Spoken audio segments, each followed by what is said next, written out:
I previously recorded a video about C-section routines in Sweden, and when I was editing it I realized that I only kind of included the birth and then nothing what happens afterwards. Hi, I'm Nandi. I'm a licensed midwife, a trained doula, mother of 3, and I'm based in Sweden. Welcome to my channel. I have worked very many years in postnatal ward, so of course I know what happens afterwards. So in this video I want to focus in on a little bit more of the routines when it comes to C-section, but focus on what happens after birth. Like I mentioned in the first video, the routines vary a lot depending on what the routines are in the specific hospital where you give birth, but I'm going to try to give a kind of a general what to expect picture of what could happen, just so you have an idea. So right after birth, and when the surgery is done, you will probably go to something called post-surgery ward. In the post-surgery ward, they will monitor your heart rate, your blood oxygen level, called saturation, your blood pressure, your amount of bleeding, how your pain level is, and so on. This is also to make sure that you are feeling okay after surgery, because it is of course surgery, and the amount of time you stay there will vary. If you've had a sleeping C-section, so if you've been put to sleep during the surgery, usually you stay a little bit longer in the post-surgery ward than if you've been awake. The reason is because there's a lot of more medication that needs to pass through your body, of course. But what I would say that in my experience, you stay in the post-surgery ward between 2 and 3 hours if you've had a complication-free, been awake type of C-section, and then you can be moved to either back to the delivery ward, depending on how it works in the hospital you've given birth in, or directly to a postnatal ward if that's the routine at the hospital that you are in. So once you are stable enough or feeling good enough to be in the postnatal ward, you will be there. You will go there, and there your birth companion or your partner will be waiting together with your newborn baby. Here you will might meet new staff, and they will inform you of kind of what to expect for the next couple of hours to a couple of days while you are in the postnatal ward. Since you of course have had surgery, you will receive regular pain medication, so there will be some kind of a base medication that you'll get regularly, as well as there will be an option for you, if you have more pain, to get a top-up of pain medication. What I usually say to people when they come directly from the post-surgery ward and into the postnatal ward is that it's easier to get the pain level down if you get to it sooner. So meaning that once you feel that the pain is starting to increase, that's when you want to start take the extra pain medication to get it down quickly. If it goes very, very high and you're in a lot of pain, it's so much harder to reduce that pain. So that's why it's so important to try to catch it before it catches you. I never say that. I don't know why I said that. No. But you get the point. The first 24 hours are usually the toughest after surgery. And this is when people need the most extra pain medication. Then over time you need less and less pain medication. I would say the first 48 hours are when people need the most extra pain medication, and then it should get better and better. Every day should get a little easier is how I explain it.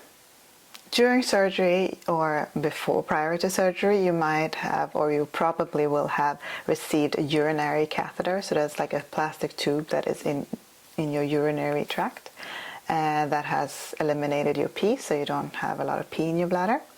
In some places they will remove that on the post-surgery ward, in other places they will remove it when you get to the postnatal ward. And usually there are some routines connected to being able to pee after surgery. This is of course important to know that it works, but also because a full bladder will be in the way for the uterus to contract. And if the uterus can't contract, the wound where the placenta was attached can't really close up and heal properly, and then there can be major bleeding. So it's really important to be able to pee after a cesarean section. It is really good to start moving as soon as you can. First you're moving your feet in your bed, and when you feel that you can feel your legs completely or very well, you can try to sit on the side of the bed, maybe stand next to the bed, maybe walk a few steps. This usually happens a couple of hours after surgery, and the reason why we want this to happen quite quickly and not wait a day or two is because it reduces the risks of blood clots. So the less you are moving, the greater the risk is for blood clots. Being pregnant increases the risk of blood clots, and not moving and having surgery increases the risk of blood clots. So we want the person to start moving around because there are many benefits when it comes to that. Also, for pain relief, usually the people that start moving experience less pain. So if you are getting up for the first time, maybe you want to have some extra pain medication before you get up for the first time. For some people it's more fear that makes them tense and scared than the actual pain. For some people it is actually quite painful. But know that there are options there. You can get help with that pain, to manage that pain, so you can stand up and feel very comfortable when you're standing up. It's important not to rush to start moving, but at the same time it's also important not to wait. So really listen to your body here and take it one step at a time, and find the balance between pushing yourself too hard and not doing anything because you're scared. It's really like a balancing act here, and the staff will be there to support you, to help you get up, explain to you how you best get up out of bed to minimize the pain. So use them for that. Ask for help, ask them to explain, and then it will be easier for you. The surgery wound will be closed with either stitches or staples, and this varies from hospital to hospital, from the surgery to surgery there's so many things. I won't get into that. But I've been asked over my, I think, +5 years working in postnatal ward several times, if I move, will the stitches go up? Or will the stitches come undone, or will they open? And I have never experienced this. I'm sure there might be a rare case of this happening, but I have never experienced this or heard anybody that has experienced this.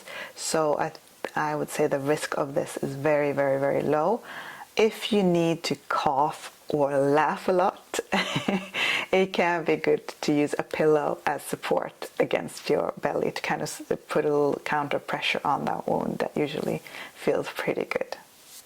Once you're reunited with your baby, I recommend to put your baby skin to skin. If the baby has been clothed, if they put clothes on your baby, just remove the clothes, keep the baby in a diaper, and place them on your chest. Even if your baby is sleeping, this is really beneficial for both you and for your baby. It increases the oxytocin in your body, which helps you with the pain and with the healing.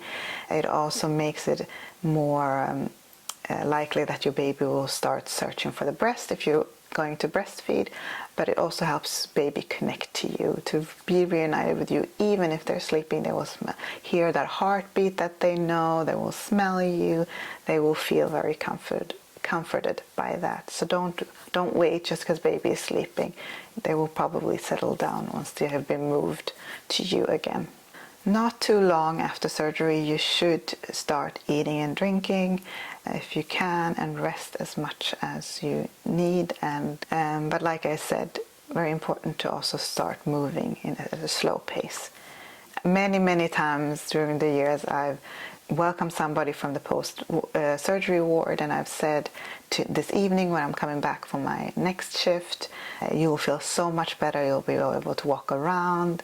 And they look at me with very much disbelief. And then I come back from my shift, and the next evening and they're standing up and they're feeling so much better, and they say, I didn't believe you when you said that to me, but it actually was true. Just know that you will recover quite quickly, and you don't have to rush it, but don't be scared to start moving. It will be so beneficial for you, and you will feel so much better as well. How long you stay in a hospital after C-section varies. I would say in general, most people, at least in my experience, stay about 2 days, maybe 2 to 3 days. But these are C-sections where there's no underlying other complications with the person who's giving birth. So do you have preeclampsia or some other pregnancy complication, you might have to stay longer. Also, if you have a baby that isn't doing well or needs some kind of treatment, you will of course stay longer for the sake of the baby. But about 2 days, I think, is kind of the norm, 2 to 3 days. During the healing period after a C-section, it's not recommended to carry anything heavier than your baby. So as your baby grows, you can still carry your baby, and you will have also healed over that time. So don't overdo it, don't overextend yourself, and really listen to your body when it comes to how much you can move and not move. Generally, if you have had stitches, they don't have to be removed. They're the type of stitches that the body will absorb by themselves. The surgery wound has been closed in layers, so just remember that it will take time for those layers to heal and the stitches to be absorbed. If you've had staples that close your wound, they need to be removed, and usually when you are leaving the hospital, you'll receive information on how they should be removed and where to go. Most people do not have complications after a C-section, even though it's a big surgery and a big abdominal surgery. Most people heal really well and feel very well afterwards and can go back to living their normal life eventually. But in the beginning stages, you might have to continue to take pain medication for a while, and that is considered normal, but the pain shouldn't increase. Their pain level should over time decrease. You should also really be respectful towards your body and how much movement you do, and maybe with slow walking in the beginning, like I said, not carrying anything heavy, and then over time, as your body heals, you can do more and more exercise. I think it's still recommended to wait to have any strenuous physical exercise until you have been to your postnatal checkup with your prenatal midwife. That sounds so weird, but with the midwife who has followed you through pregnancy, she will meet you again after pregnancy for a checkup. And usually it's recommended to not do any intense physical exercise until then, and you can slowly over time start working out again. Okay, I hope that this video gave you a little bit more clarity on the postpartum part of the C-section. A lot of the things are the same as if you would have a vaginal birth, with the breastfeeding and the getting back into your body and all those things. But there are some things to consider because it is surgery, so it is a little different. Did you have a C-section, and did you have any experiences that you want to share? Anything that I missed that you wish would have been included in the video? Please leave a comment in the comment section. Please subscribe to this channel, and I will see you in my next video. Hejdå!